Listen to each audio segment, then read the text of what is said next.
Well, So, but I think we're live. So, hey, everybody, happy Wednesday. oh, is this the part where we take our glasses off? We take our glasses off so we look important. Yes. Yeah, welcome to Leadership and Laughs, the best hour of your week. Little behind the scenes for you. Brian and I normally take at least 90 seconds to prep. So we log on about 6:58, we talk, and so we've got some audio problems going here and there. We've got some different struggles. So, but we'll have some fun as we go. How was your week, buddy? What's happening out in Denver? Oh man, it's been unseasonably warm over the last couple of days, but we're supposed to get snow tonight. Oh, We're looking forward to some flurries. After tonight's show, I'll be making my famous barbecue chicken. nice. Barbecue chicken. So it's sweet and spicy, and you dip it in ranch, and there you go. It sounds like something you might get at the Orlando Ale House. Yeah, It right. sounds like to me. Those are zingers. I want to say welcome. We've got a bunch of people already logging on. If you don't mind, if you're on LinkedIn Live or if you're on Facebook Live, go ahead and just sort of type a comment into us. Tell us where you're watching from. Just say hello. Tell us your city. Tell us what's happening. Just throw something in the comments so we can say hi. We've got a great session for you tonight. We've got a guest, and I've got a special surprise for Brian that's going to blow his mind. So it's going to be exciting. So let's go ahead and get the theme going, and we'll get, I like to say, we know what we're doing here. Let me get my readers out, Brian. Oh, Yeah. where is that? Where is that? Where is that opening?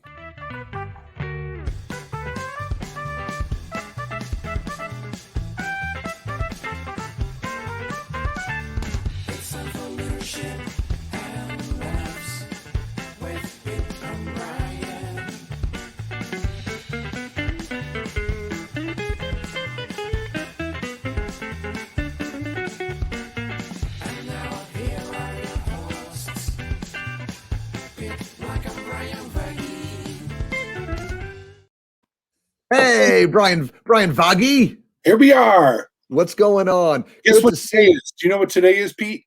Groundhog Day. It's Groundhog Day again. No, that was yesterday. Today is National Signing Day, Pete. Get out. I believe the University of Alabama had the best recruiting class. Is that Really? correct? That's really unusual. Yeah. Yeah, go figure. Yeah, they don't field an NFL team every year. I want to go ahead and bring myself full screen if you don't mind, and I want you to pay attention to the awesome birthday present that my dad sent me. Do you see it there, Brian? Do you see it? I see your book. Well, yeah. Keep going. Other side. I see your other book. And then Your partner statue. shut up, buddy. And then I It's a brand new Gator. Look at The that. Gators helmet. Look at that bad boy, huh? Look at that. Look what Pop sent me for my birthday. Oh my goodness. And Look at that. And it fits. It's like a glove. Yeah. It's like a glove. They might need you on defense this year. So yeah, we lost a lot of people, but so happy you sent us that to give us some good stuff. So thanks, Dad. I appreciate that. Look, Caleb's with us on the couch. All right. Love that place. Love that place. Got my buddy Al. He's just up the road from me. He's up on what's called Chandler Mountain here in not as big as your Denver mountains, Okay. but not bad. And speaking of snow, our buddy Frank's checking in. I'm sure you're getting hammered up there, Frank. And look, my buddy Brad says Pete, which means it's kind of like, I can't believe you're on TV, but this isn't really TV. It's it's that. So here's my surprise. Are you ready? I'm ready. Good buddy of ours, Scott Payne, who watches this show all the time with us. He has the daughter who always plays over under with us, you know? Right, yeah. And he stopped by the other day. He goes, hey, I got something I want to share with you. No. And I said, sure. I said, come on by. So I didn't know what he had to give me something. And check out what he has provided for me. I knew it. Look at that. Look at that with the logo on it. That is so nice. I hope he and check out the backside. It's got the Mickey Mouse. Several dozen of them. Oh, Smoking Hot Pete. Smoking Hot Pete. How great is that? That's inspiring. It's inspiring. So now we've got, I can't give this one away, but if only there was one for Smoking Hot Brian. Hey! Look at that, baby. So next week, we're going to be mug buddies. I'm going to mail this to you. Isn't that awesome? Yes. I love our listeners, man. How about or that? Watchers or viewers or whatever it may be. So thanks to the penguins. Yeah, I'm going to send that out. So thanks a lot. Joseph, good to see you from Maryland. Thanks for joining on tonight. Listen, we've got a fun show. We're doing it out of order tonight, Brian. So we have a guest tonight. Every now and then we have a guest. Remember we had how many weeks ago was it that we had my buddy Anthony D. Sparks on? Yep.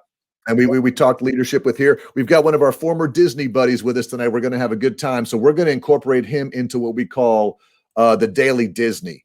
So let me get our Daily Disney theme song up here, and then we'll get started.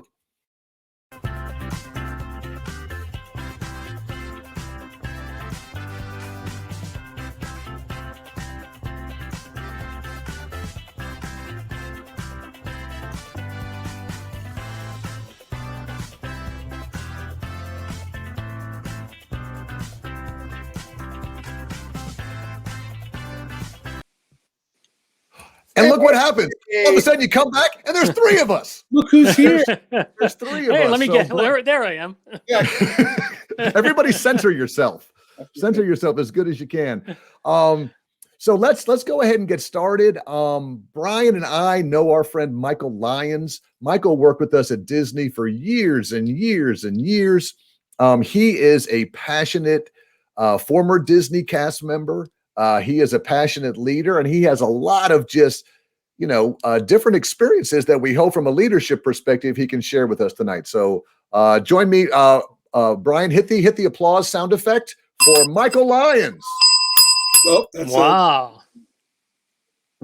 Michael, we only have one sound effect, and it's a bell. So legit podcast. As you can see when you go wide, you can see my here. Good to be here, guys. Thanks for having me on. Dude, thanks for joining us. And just, just so everybody knows, tell us a little bit about your Disney journey. Tell us a little bit about your background and kind of get us started there. Yeah. So up until last fall, I worked at Walt Disney World for 20 years. Unfortunately, I was one of the many that was let go with the downsizing due to the pandemic. An unfortunate situation, but I think Disney did everything and anything they could for us. And just the state of the world, Disney, like so many companies, their hand is forced. But I had an amazing 2 decades at Disney. Started off in an hourly role, frontline as a cast member in merchandise on Main Street, USA. Worked at the camera center back in the day when people still used cameras. 20 years ago. I was fortunate enough to transition into several different leadership roles at Disney. I was a frontline manager. The majority of my time with Disney was in merchandise operations. So I was a frontline manager in merchandise. And then I transitioned to what we call the Disney a leader of leaders role, where the leaders, the managers report into you. In addition to merchandise operations, worked on and off with the training and development team, where I worked with Pete and Brian over at Disney University. That was hard to believe, almost 16 years ago that we were all together there. So that's crazy. And I had amazing experiences at Disney. Got to work in all 4 of the parks.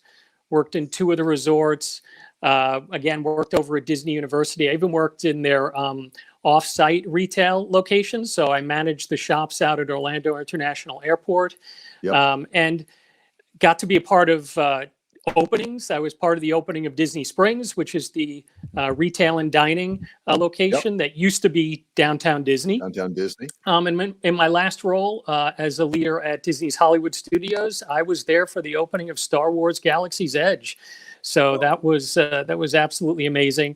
Through it all, and you both know this, Disney helped me not only in my career, but also personally as well. I think working for Disney not only helps you develop your goals and what you want to do with your job, but it also helps you personally. And there's a lot of things that you take away into your personal life. And of course, Disney taught me everything about leadership from top to bottom. So I'm sure we're going to talk about that tonight as well.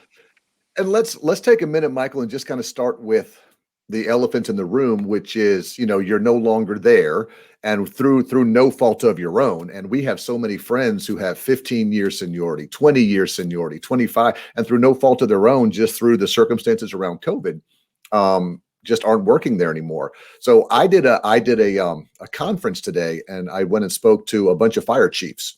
And we were talking a lot about passion and about a calling and things like that. So there's certain careers like public safety, police, fire, nursing, where you feel a calling.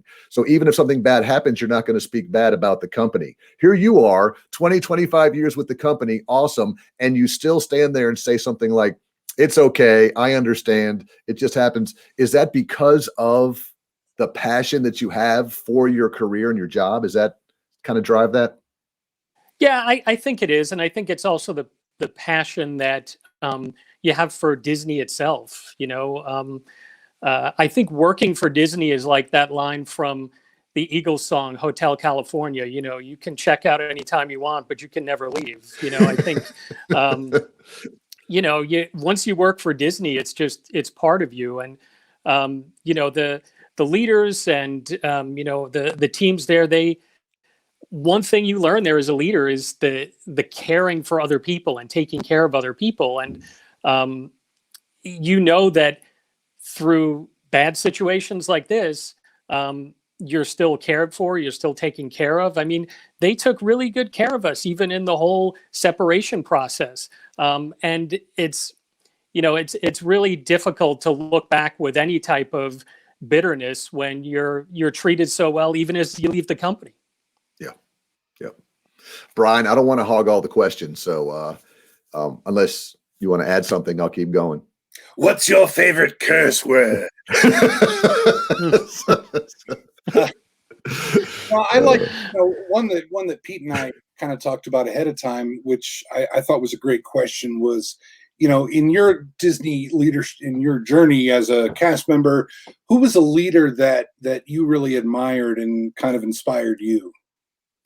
Yeah, there was a gentleman that I worked with and I reported into twice. Once when I worked at Epcot and once when I worked at Downtown Disney. His name is Mike Myers, spelled just like the comedian, not like the guy from the Halloween movies. And what I really admired about Mike was, first off, he was a very calming presence, and very calming presence during some tense-filled moments, some stressful moments that he was experiencing as well, but he would kind of just pass on this very calm demeanor to you and to the rest of the team. So I really appreciated that, and also the fact that he knew, being a leader, you have a responsibility to run a business, to run it safely, to generate revenue, but he knew that you couldn't do that at the cost of the people who reported into you. So when I worked with him at Epcot, there was a general manager there, Beverly Martin, and her focus, her kind of guiding principle was cast first, guest always, everything else follows. And Mike adopted that, and he would look to the employees or the cast members and what could we do for them, and they need to be our focus, and if we focus on them and we take care of them, everything else is going to follow. And I remember when we worked together at Epcot in World Showcase, we had international cast members working there, and they would come over on a one-year program, a one-year visa, and at the end of their program, we would, on their last day, have a little celebration for them where we'd go out into the shop, on the promenade in front of guests, and we'd present them with this kind of homemade certificate we printed out on the computer and, wish them good luck and thank them for everything. Well, when Mike got to Epcot, he came to one of these, and then after that, he put every single one of them on his calendar and came to all of them. Wow. And not only did he come to them, but he would say a few words. He would thank the cast member. He would ask us ahead of time, or if he knew about the cast member and had a story, he would share that personal story. And it was the same way when I worked with him at Downtown Disney. He would do these kind of, impromptu recognition moments where he would just call me up and say, hey, I have gift cards and movie tickets. Let's walk around and let's catch people doing something good. Yeah. And let's recognize them. Let's give them movie tickets and gift cards. And man, first off, like Mike was beloved, not just because of that, but just for who he was. And it really taught me a lot about that needs to be your primary focus in whatever you do. And truly, like Beverly would say, cast first, guest always, everything else follows. I love that. And that's, that's something that we try to do here in local government. That's something, a culture shift I'm trying to get involved with, because again, a lot of times when I move from Disney to local government, citizen is first, take care of the customer. And so you've got these cast members, our local employees, just kind of languishing. And so shifting that model where if you take care of the employees and the cast members, everything else falls into place. Sounds like this Mike was really doing that on a daily basis. I don't know if you knew Bart. Bart's a guy, Michael, that worked with me at Portland back in the day. He's a former Disney cast member. He's got a great question, mostly for you, but probably for all of us. How'd you gain the confidence or respect of the cast members if you're put in charge of X organization, but don't know the details of how to do the job? So you're put in charge of food and beverage, but don't have food and beverage experience. You're put in charge of Epcot, but have never been at Epcot before. How do you kind of overcome some of those things? Yeah, I think probably not really the easiest thing to do, but I think we were in a very fortunate position when we worked at Disney out in the operation, in that part of your training, no matter where you came in, either if you came in as a frontline cast member, frontline leader, or a leader of leader role, you would do what we called several days of in-costume training. So you would put on the costume or the uniform, and you would train as if you were a brand new cast member in that area or in that role. And I think what was really interesting about doing that is that many times the cast members didn't know that you were a leader coming in. So you would get kind of, it was almost like that undercover boss. You get a little peek behind the curtain. But you also got to see, at times if the struggle was real for them, like if it was really a hassle for them, if they were, I don't know, transporting money for the registers at night, they had to walk through the entire park. You saw that firsthand and you said, well, how can I fix this? When the cast members would come to you and say, hey, it's challenging for us to do this, you knew because you did it during your training. And you got to see everything from what the stock rooms looked like to what the break rooms looked like in the cafeteria. Yeah. So I think that helped gain a little respect of the cast members, because you weren't just saying like, I don't understand. You did understand. And I know something that we would try to do is every so many months, like every 6 months to a year, we would try to do that if we were able to with leadership schedules. We would have the leaders just put on a costume and, go and ring on a register and stock for the day in the merchandise shop. So I think that helped tremendously. That's a great thing. Not just for Disney, Michael, but I think it's good for all. I mean, if you work in a grocery store as a manager, you should take a cashier shift every now and then. If you work in the driver's license office as a manager, you've got to get out there and kind of see those things. Hey, do you know a buddy named Scott? Look at Scott. Scott catching in. Always great to see you. And our buddy Jeff Bishop, who we all worked with a long time. I'll tell you, we're getting more viewers tonight when we told people you were coming on, Michael, than we have ever.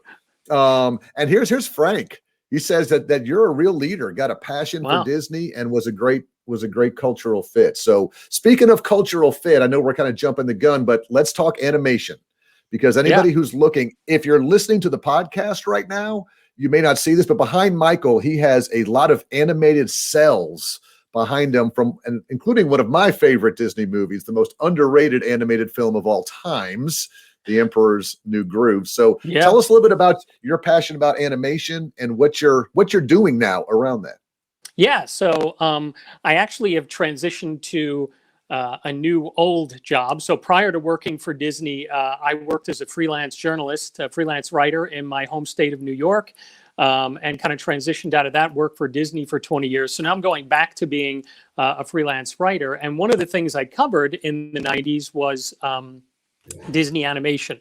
So I was really lucky for several magazines to cover every animated movie from Lion King to Emperor's New Groove, and got to interview the animators and the directors on those movies, and write articles about it. So that was incredible.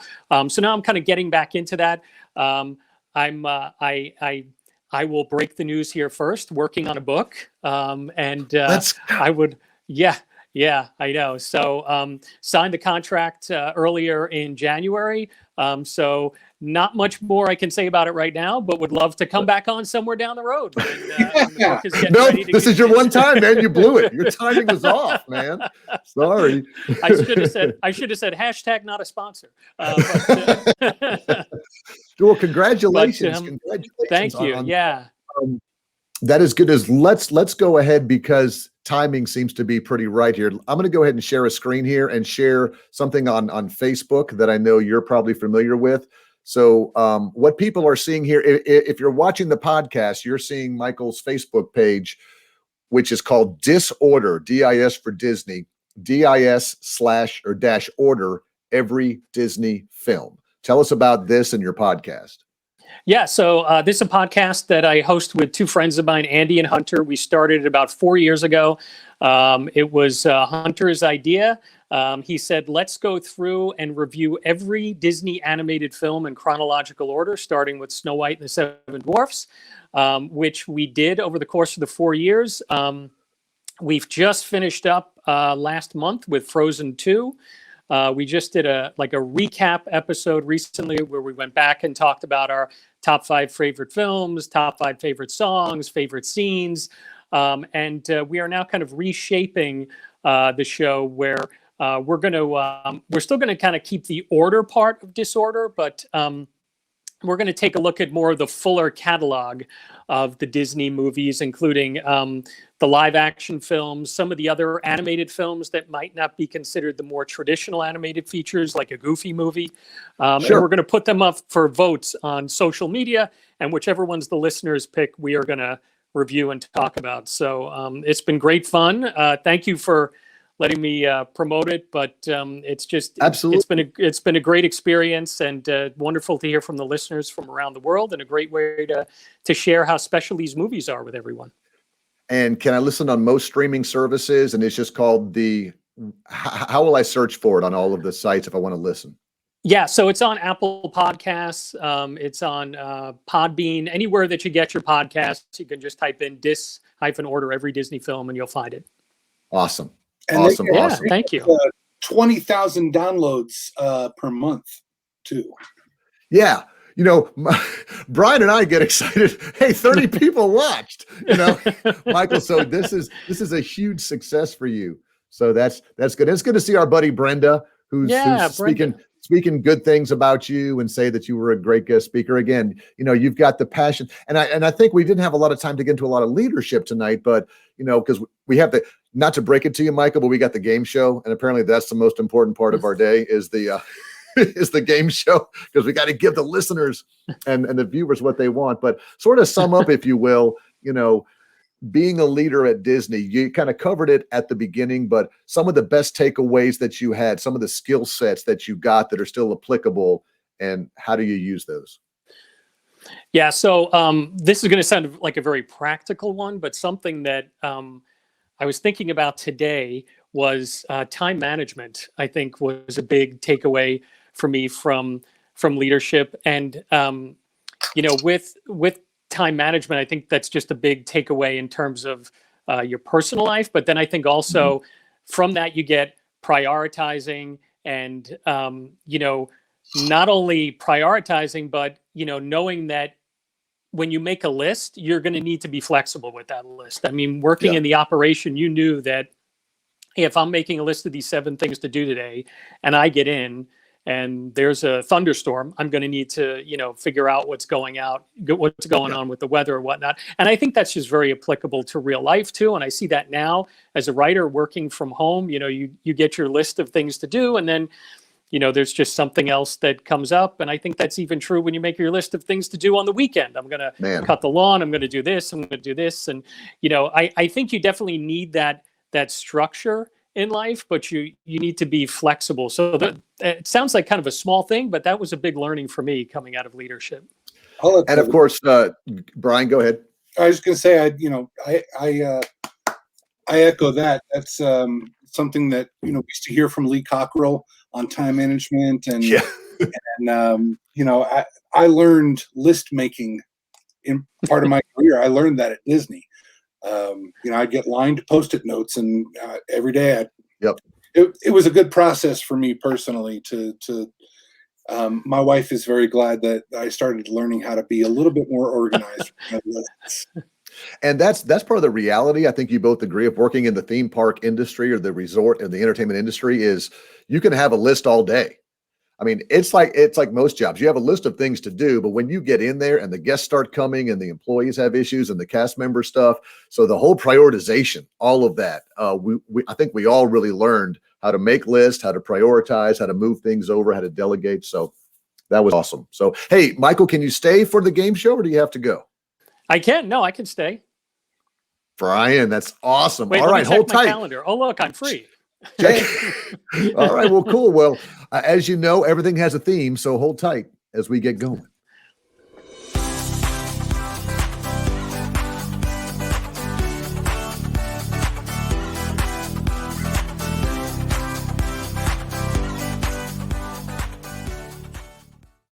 It is literally the world famous statistics, most popular game show, Michael, in the entire world. And not just because of the contents, because of the host. Give up the applause for my buddy, Brian Voggy. Let's go. Hit that bell. It's everyone's favorite leadership statistics game show we call Over and Under. So if you're a regular listener, you play this with us each week. If you're brand new, here's how it works. I'm going to present Pete and Michael Lyons with a few interesting and timely statistics, and they're going to have to decide if the actual number is over or under the line I give them. So I've kept these hidden from these guys. There's no cheating on Leadership and Laughs. Correct. So they're hearing them for the first time along with you guys. And what we're doing is we are continuing our Leadership and Laughs deep dive into one of my favorite subjects, which is customer service. We've stacked the deck with me and Michael here, buddy. So you got two customer service experts. So why am I so much higher than you guys? I should be down here. Anyway, the Northridge Group recently released its sixth annual State of Customer Service Experience report. So I will tell you, this is all data from 2020, which means it factors in, all kinds of things related to the COVID-19 pandemic experience that we've all been slogging through now for almost a year. And they surveyed about 1,200 American consumers and also business leaders at large companies. Okay. So they wanted to kind of a mix of those so that they could maybe glean any gaps between the customer experience and what leaders thought was going to happen. So last week we talked about customer experience as it relates to contact channels that customers use, things like the phone, online chat, social media, going to the company's website, email, etc. And this week, we're going to take a look at how those different channels impact the customer's experience when contacting your company or organization. All right. Can you guys hear me? Yeah, we can hear you, and we're excited about it. Michael, you can hear him, right? It just cut out, but I can hear you now. Yep. He's back. I think the problem is we have three people talking. So my goal is to shut up and just give you the answer after you ask the question. I just missed that whole thing. I'm sorry. That's okay. All right. So, what we're going to ask everybody who's, if you're listening on LinkedIn Live or Facebook Live, go ahead and chat in your answers and play as we try to guess over or under. Okay. So, a telephone call remains customers' preferred channel to contact a company. I'll tell you that right up front. Okay. is generally still considered to be the fastest and most effective for resolving an issue. But what percentage of customers say they now actually prefer digital channels, things like social media, online chat, text, live video chat, even over using a telephone when contacting a company to resolve an issue? So I'll repeat that question again. What percentage of customers say they now actually prefer digital channels when contacting a company to resolve an issue? Is it over or under 30%? Michael, I'll defer to you. I'm going to say it's over. Okay. You have a story behind it? No, just thinking about how little I actually use the phone now to, call customer service centers, contact centers, how more I'll use like a live chat type of deal. Yeah. I'm just going off of my own selfish needs. Okay. No, you are totally correct, because Brian tries to do this and trick us. Like, he puts it at 30. So he's trying to trick me to go under, because common sense, Michael, says that more than 30% of people prefer digital, because he said video and texting and chat and all that. And apparently the whole world agrees with us, Michael. My buddy Todd says, oh, Madison finally joined us. Yay, must be time for the game show. She says over. Craig says over. Terry says over. Our buddy Caleb, thank you for joining us today. Over. Caleb's smoking hot wife. Well played, sir. Well played. I hope that's yours and not mine. Smoking hot wife says over. Oh, hey, there's my buddy Donnie. I spoke to his police group today. His fire chiefs group. Good to see him. But we do have a few folks, Brian. Al's going to go under. Our buddy Bart, who we heard from, is going to go under. Looks like Scott thinks you're trying to beat him, Michael. All right, so there's a couple here, Brian. What do you got? All right, so you and Michael both said over, correct? We both say over. And you get the bell. It is over. It's 38%. So since 2015, in the last 5 years, preference for phone and email has actually declined, just like Michael said, while preferences for digital channels have increased. So right now, as it stands, about 4 in every 10 customers prefer to use those digital channels to contact your organization. And it's important for leaders to understand that, because it's not always going to be, put a smile in your voice like we used to have. You're going to have to put a smile in your chat. Well, we've got, I've got a good, Brian, you know him, Sean, who's always on the show with us a lot of times. Yeah. He lives and breathes on Twitter. If he's got an issue with Southwest, if he's got an issue with Marriott, he goes right to the Twitter at Southwest customer service, at so-and-so customer service, and he goes through there. They respond quickly. He has no intention of ever using the phone ever again. And it's really surprising to kind of see how quick the responses are in this digital world, as opposed to I shared last week that twice my wife had to contact a large telecommunications company, AT&T, who we had an issue that we had to resolve, and she would call and get put on a long hold. And while she was on hold, she's doing an online chat, and the issue was resolved right away. Right away. Yeah, that's pretty cool. Real quick, Michael, as if your head wasn't big enough, apparently you make the show now. So even my daughter says that you're giving her the Disney college program bug. So as soon as the college program reopens, apparently you have to, but sweetie, you're out of college. I'm not sure you're out of college now. I'm not sure what you can go. That was nice. I'm taking a screenshot of that. I'm attaching that to my resume. I make the show. Yeah, Twitter shame. I mean, you're right, Bart. Twitter shaming is. I mean, yeah, most big companies have people assigned to social media these days doing that. So, all right, good. 1 for 1. Let's go, baby. All right. So I just mentioned how my smoking hot wife Terry would kind of race telephone and online chat against each other, and so let's talk about speed of resolution.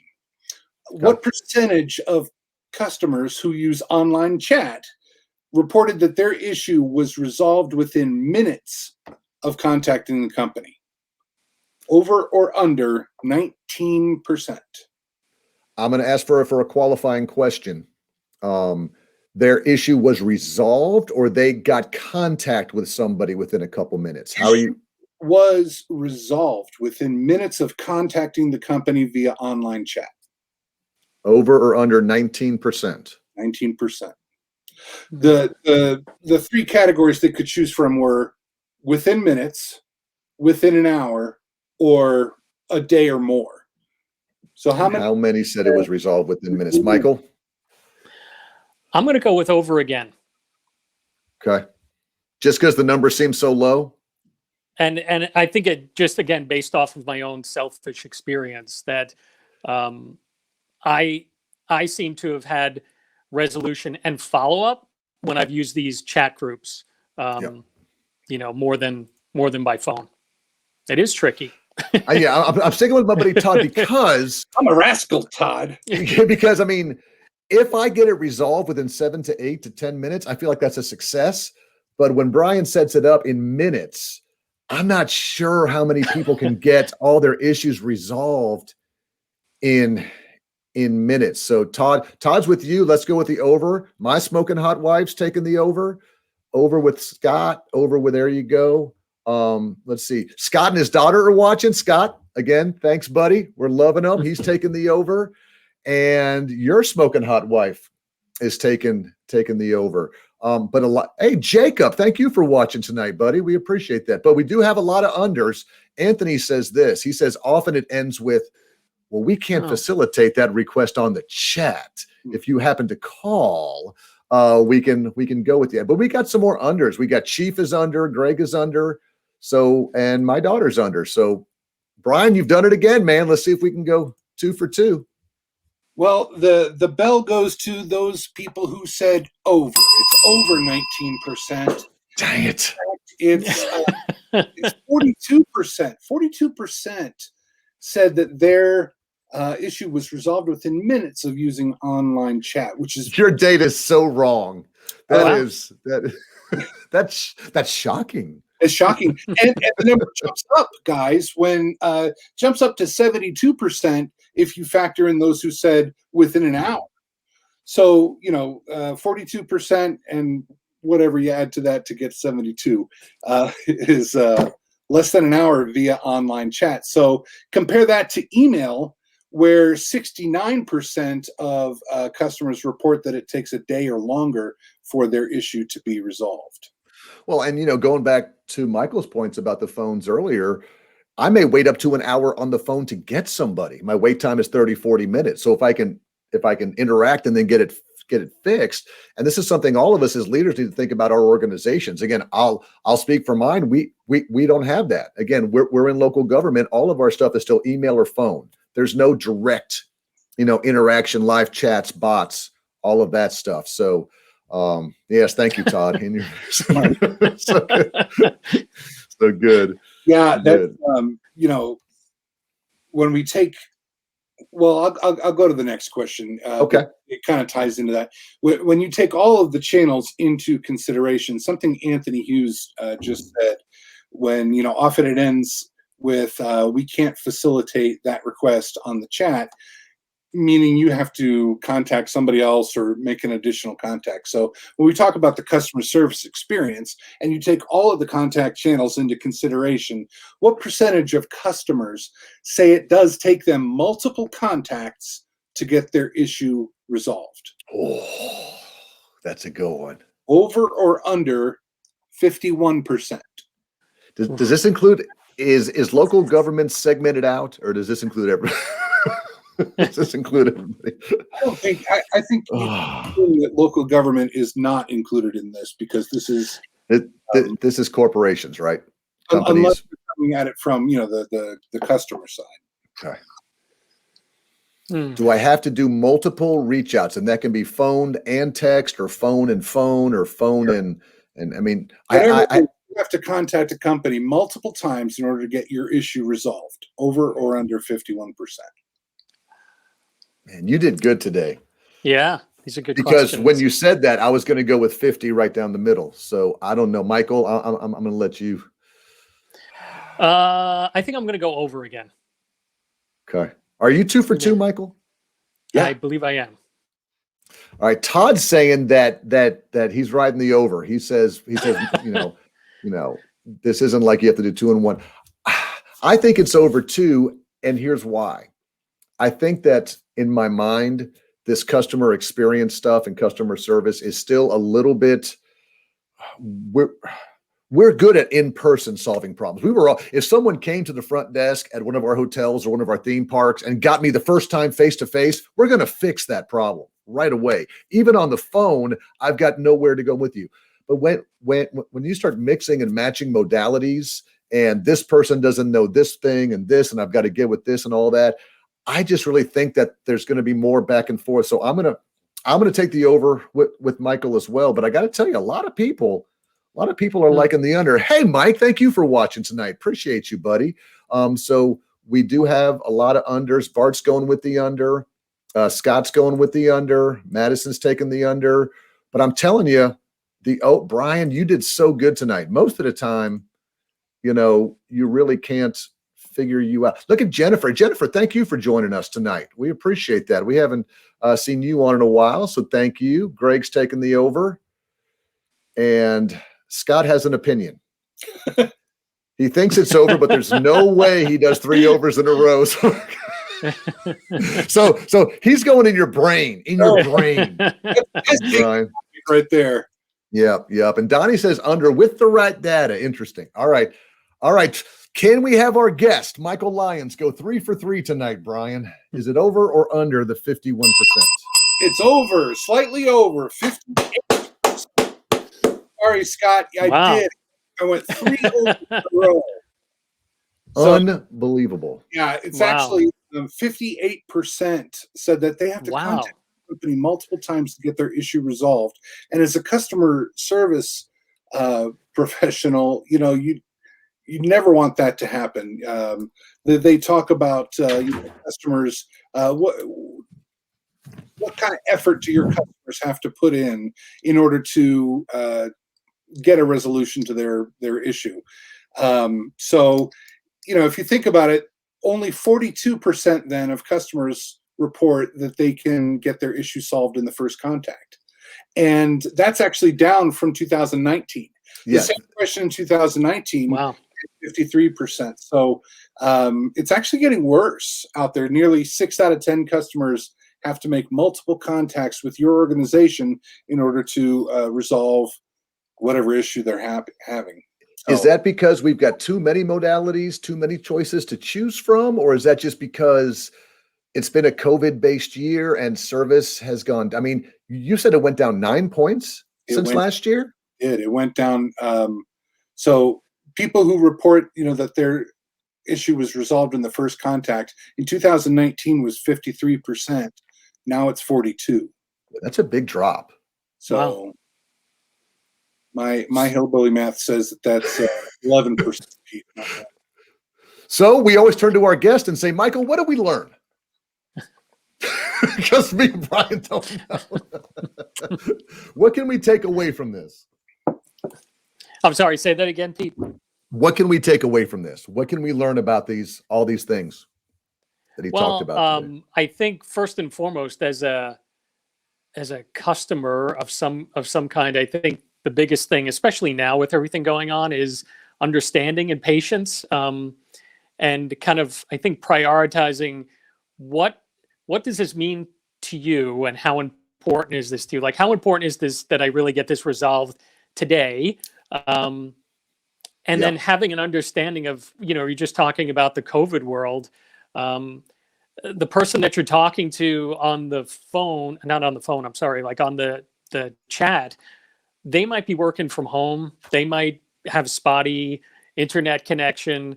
If even if you're in a store face to face, what is that person going through, working in there with the mask and being concerned about their personal safety? So I don't know. For me, it's just, and I think we all have this, having worked for Disney. Anytime you're out somewhere in a service industry or trying to get some sort of resolution, you have more of a level of understanding. And I think maybe even taking on the onus of following up yourself at times, or maybe even following up to give feedback. Like, to Brian's point, if it has taken, that 58%, if it really took that long to get something resolved in different, having to go through all these different channels, maybe you could maybe you do break out the phone then and make a phone call to someone, Right. And give them feedback, give it to them, calmly and professionally. You don't want to rant and rave on the phone, but,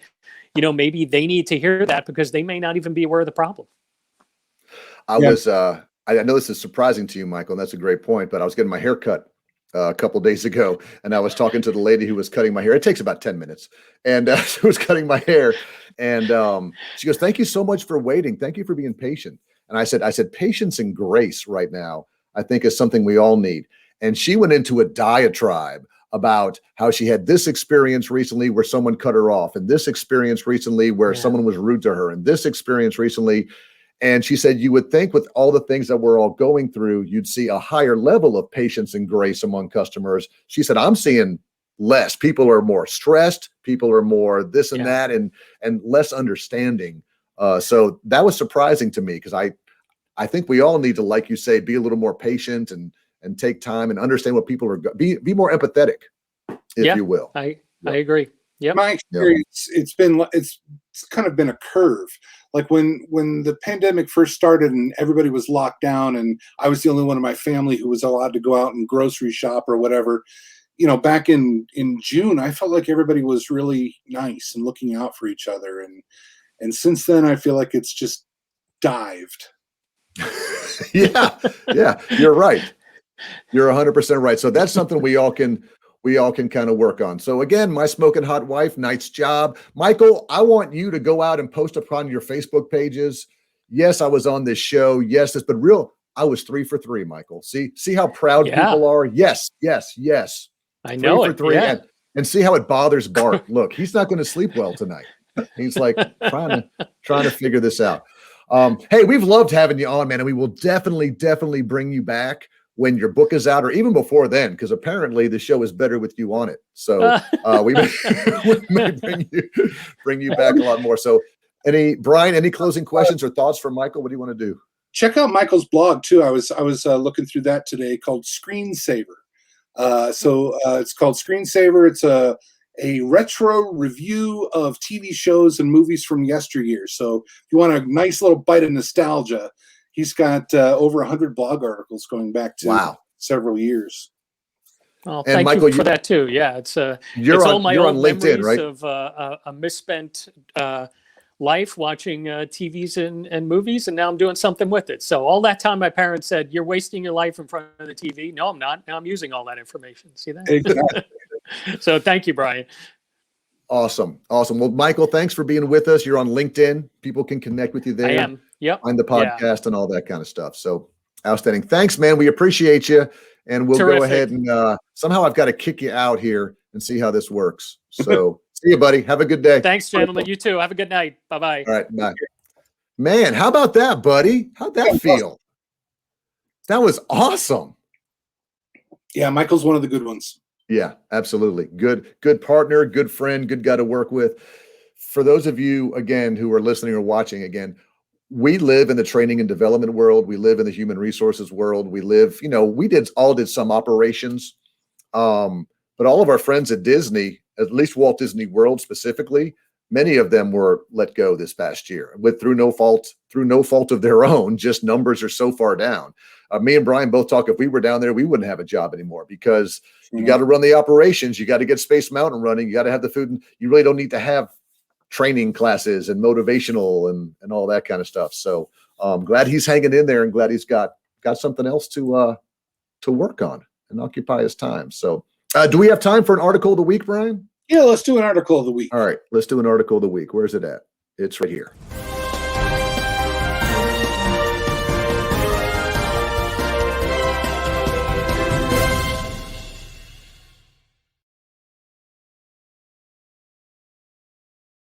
So efficient. All right. I know, it sounds good, doesn't it? We got a few minutes left, and just want to spend a couple minutes. I found this article this week, and it's sort of leadership related, Brian, but it's also just about your life. And you can see the title on the bottom here. It's about your life, Brian. It says, this is the best advice that people can give their younger selves. the best advice people can give their younger selves. So when I was thinking about something motivational kind of and thinking what we can talk about to wrap this up, what Michael was talking about, this kind of ties in there. So this was written by someone named LaRae, and it's Q-U-Y. How would I pronounce that, Brian? Yep. That's it. Is that it? No help whatsoever. LaRae Quy? Key. LaRae Quy. This is our friend LaRae. She wrote this article, as always. And so here's what she says. She said she starts off by saying there's something positive and uplifting about the new year. But now again, people are saying things like it's an apocalyptic year this past year. Easy for me to say. Things were going bad. And so she's saying as we move forward into 2021, she said the list of all the things goes on, but the real unveiling would be, what advice would we give to our younger selves? What advice would we give? And as I get older, I think about what would I tell my 21-year-old self, 18-year-old self? So here's a few things, Brian, she says, and you tell me if you agree. Make plans, but write them in pencil. Agree. She said, as you're going through life, you've got this idea of what you want to do. You know, I think about my daughter. I want to be a special ed teacher, and I want to do it at this school, and then I want to get my master's degree, and then I want to do this. Or for me was I want to be at Disney and work in theme parks, and then get up and have a cube at the Disney University. That was my goal. And then move. And you have all these plans. And she's saying, you may need to pivot and move in a new direction. You may get fired. And the only job is a different city. The yellow brick road no longer looks the same. So you may need to adapt. Did you find yourself making your plans when you were younger in pen or in pencil? Well, you know, from a Myers-Briggs type, you know, personality type perspective, I've always been a follow the sun, you know. Yeah, just wherever the wind takes you. So I feel like I've always made plans in pencil, but I think that's really good advice. You know, the old adage, man plans and God laughs. Yeah. You know, I went to college out of high school and wanted to be a journalist. I was a journalism and communication major at first, and that lasted about one semester. Yeah. Where, you know, I enjoyed writing, but I discovered the History Channel, and I loved history even more. So changed it right up. Yeah, she's great. She's saying, she has a really good advice here. She says, don't get fixated on your plans. Plans will almost always change. Live your life with open arms. You'll end up where you're meant to be. So don't stress about it. So that's something I think all of us can kind of listen to right now, especially as different things are happening in our lives. Sherry's not joking about this. She doesn't write anything in pen too permanent. She has a right up here. I showed you last week, all these pencils. She's got pencils, 10 pens. She loves pencils because pens are just too permanent. So I don't know what that means for our marriage, but I'm a little concerned that she's so passionate about not having. She signed your marriage certificate in pencil. She did sign it in pencil. All right, let's go to the second one. Take more time to invest in friendships, the author says. Okay. She says a popular quote goes like this: people are like dirt, Brian. They can either nourish you and help you grow as a person, or they can stunt your growth and make you wilt and die. She says, take the time to search out people with whom you share common interests and values, and make sure these people respect you and do that. We got lucky at Disney. We really worked with people who were also a lot of us were friends as well. There's a lot of places I know where people work where they work with these people, but they have no desire to be their friends. You know, they kind of don't want to mix and match. So I think the invest is the key word here, especially as we're all doing Zoom meetings and we're all doing and we're not making time to invest in each other's lives and friendships. So I think that's a good one we all can look back on. Any thoughts on that one? Somebody we used to work with who I considered a mentor, name was Frank Barnes. The good doctor, Dr. Frank Barnes. Dr. Barnes said to me one time, he says, relationships, any interpersonal relationships are it's like a garden. And you have to in order for that to grow. And I've taken that with me. I agree agree. Invest in friendships. Now, here's one where we differ, buddy. Forget about following your passion. Here's what she says. She says, passion and words like happiness are Band-Aids to cover up a much deeper yearning. Passion is temporary and self-centered. It's all about what life can give you. Be the better person and ask yourself, what's your purpose? Purpose is more rooted in values and what you can give back to life. She says, happiness is another dud word. It's nice and we want to be happy, but like follow your passion, it's fleeting. We snatch moments of happiness, but if we're the better person, we won't settle for happiness as a goal. Now, I struggle with this one because my parents always taught me, find something you love to do and find a way to get paid for it. Yeah. You know, that type of mind. And to me, that's kind of following your passion. But she's saying, don't use the word, passion. Use, what she says, get more value-based stuff. So, what are your values? What do you believe in? And try and find a career path around that. What do you think about the idea of passion and happiness? That's a tough one. That's, there are, you still have to pay the bills, right? Right. So, right. I think, I don't know, I kind of split the difference and I say something like, make sure that whatever it is you do, whatever your career path, wherever your career path goes, that, you can work in, something that you're passionate about. Yeah. So whether I'm working at Walt Disney World, with a passion for, customer service, that, it's easy to draw that line in hospitality and entertainment. Sure. And then I go into healthcare. It was a little harder to draw the straight line Yes. to customer service, but it's so important. I work in an industry where basically all of the different companies sell the same things at the same price. So the difference for us has to be our customer service. And anyway, I say, yeah, no, I mean, you can't simply follow your passion. If your passion is to, play in the NFL and you're not making it, you got to choose something else, right? Yeah, but we got, Wade makes a good point here. He says, can your passion become your purpose? You're right about, American Idol's not good anymore, Brian. American Idol used to be good when they put all the terrible people on who were singing awful at the beginning and their parents were like, you can do it, you can do it. And these three judges are wrong. And everybody at home is going, stop. They can't, say, they stopped doing, I guess it became bullying. They stopped doing that. But there were so many people whose passion was music. Well, you obviously can't make a career out of that. But if that is your passion, kind of like you said, how can you weave that somewhere into? So I don't know. I get where she's going. Don't, if you say passion and happiness, you're always going to be let down. Focus more on what your values are and how you want to assign your values. So yeah, I kind of get that. Here's what Bart says. I resent the notion that pursuing your interest is selfish. If I'm not doing something that makes me happy and I'm not being a jerk along the way, I can make the world a better place. Yeah, I'm tracking with you there. Bart. Your smoking hot wife, Terry, says, find a way to do the things that make you happy. It may not end up being your career, but it could be, I like this, a side job, a hobby. Mm-hmm. Don't throw away. Vary your passions for sure. Yeah, absolutely. So again, I think we might be tracking the same with the author. I think it's just worded a little differently, but I guess we all do know people that my life's not going to be content until I'm happy.